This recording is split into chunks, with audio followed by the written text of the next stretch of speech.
Dahil sa ligaw na garapata, nagkaganito si Chukoy. Eto na po ang second update kay Chukoy at sa pakikipaglaban namin sa blood parasitism. At dahil nag-positive nga siya sa blood parasite, minabuti ko na pati yung mga kapatid niya na kasama sa kennel ay ipatest na din namin. At nakakalungkot pong ibalita sa inyo na hindi lang po pala si Chukoy ang apektado.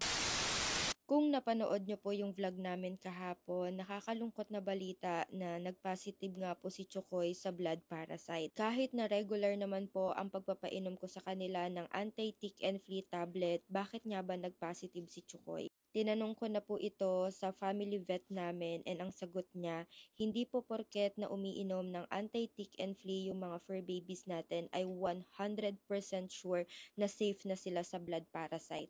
Para lang daw po yung COVID vaccine.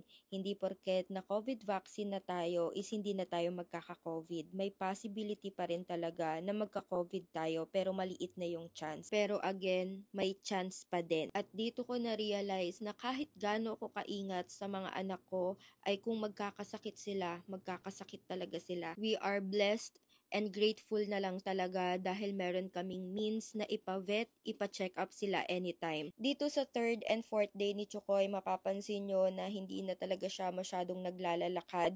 Marami din nagtatanong sa inyo, bakit nga ba naka-cage siya? Dapat daw pakawalan ko lang siya at hayaan ko siyang maglakad-lakad para ma-stretch niya yung mga buto niya. Pero ang advice sa amin ni Doc is wag daw po muna dahil sa muscle pain niya. Dahil nga nawawalan siya ng balance at weak ang kanyang mga legs, worst na mangyari is mauntog siya at madali pa yung ulo niya. So we decided na ilagay muna siya sa isang cage na safe siya pero everyday po is tinetherapy namin siya. Meaning, minamassage namin yung kanyang mga legs. Sa second, third, and fourth day ni Chukoy, napansin namin na hindi na din siya nagpupupo.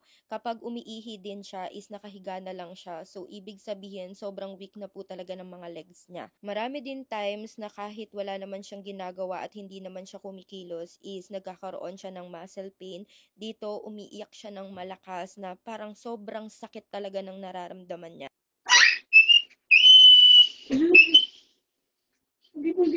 Hindi. Ano yun? Sakit? Ha? Sakit? Ano yun?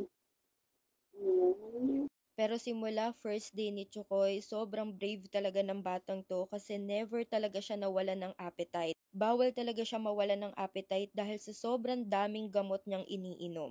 Dito makikita nyo talaga sa mata ni Chukoy na may nararamdaman siya. Gusto niyang tumayo, gusto niyang maglaro, na-excite siya sa paligid niya pero hindi niya magawa dahil nga weak yung mga legs niya. Halos 24/7 po talaga kaming nakabantay sa kanya and yung mga gantong pagkakataon na nagkakaroon siya ng muscle pain, ang tanging nagagawa na lang namin is himasin, pakalmahin siya at i-massage yung mga legs niya. Nag-start na din kaming paarawan siya every morning for around 15 to 20 minutes and nakaka-help daw to, sabi ni Doc, para magkaroon ng warm yung katawan niya at syempre sa mga buto-buto na din niya. Napansin din namin na dahil naka-aircon kami is napapadalas talaga yung muscle pain niya and parang sa tao kapag malamig is sumasakit talaga yung mga buto-buto. So we decided talaga na paarawan siya every morning and then hinihinaan na talaga namin yung aircon namin. Hindi naman pwede kasing patayin yung aircon namin dahil nga hihingalin naman siya dahil hindi din siya sanay sa aircon.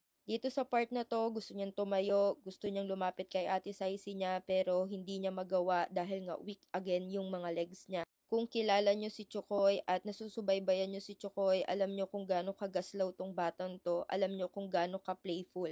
Pero dito, kahit itayo niya yung front legs niya, ay hindi niya na din talaga magawa. Nahihirapan na din talaga siya. Pero alam niyo yung the best kay Chukoy, never ako nahirapan na pakainin siya. And even yung tablet na gamot niya guys, is iniinom niya ng kusa.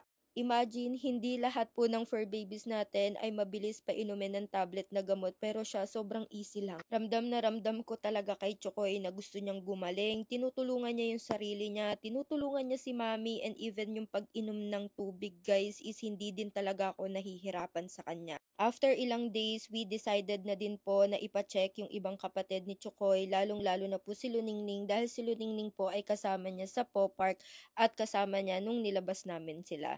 Okay naman si Luningning guys, walang clinical sign, okay yung appetite niya, playful siya, okay yung mga legs niya, as in wala siyang clinical sign. Pero for peace of mind, kailangan din namin siyang ipa-check. Hindi lang siya, pati ang Team Choco guys is pina-check namin. Si Yabi, pina-check namin lahat ng kasama nila sa kennel pero hindi lang namin naisama sa video. And totoo po yung sinasabi sa ibang comment na once na may nag-positive na isa, possible na yung mga kasama niya sa isang room is positive na din. And yes, nung lumabas po yung result nila, nag-positive po si Luningning sa tatlong blood parasite. Nag-start na din po agad siya ng medication and buti na lang po talaga is naagapan habang wala pa din pong mga clinical signs. Pero yung ibang mga kapatid nila is negative naman po kagaya ni Bagito at ni Yabi. Si Kimchi Marie is nag-positive lang po sa isa pero yun po yung pinakamabilis naman pong gamutin. Kaya focus talaga kami sa medication ni Luningning at ni Chukoy. Kaya please ingatan po natin yung mga fur babies natin kasi based sa experience ko, kahit may anti-tick and flea sila, once na nakagat sila ng isang ligaw na garapata, is pwede silang magkaroon ng blood parasite. And lumalabas lang yung clinical signs ng blood parasite once na nai-stress sila. So, kita nyo si Luningning, positive siya sa tatlo, pero wala siyang clinical sign. Ibig sabihin is hindi naman siya na-stress. Siguro si Chokoy po ay na-stress simula nung inilipat na talaga namin sila sa baba dahil nagbago din po ang kanyang environment. Hanggang dito na lang din muna ang update kay Chokoy. Abangan nyo tomorrow ang next update natin. So, please continue to pray for Chokoy and for Luningning. And sana makatulong tong vlog na ito sa iba pang for parents.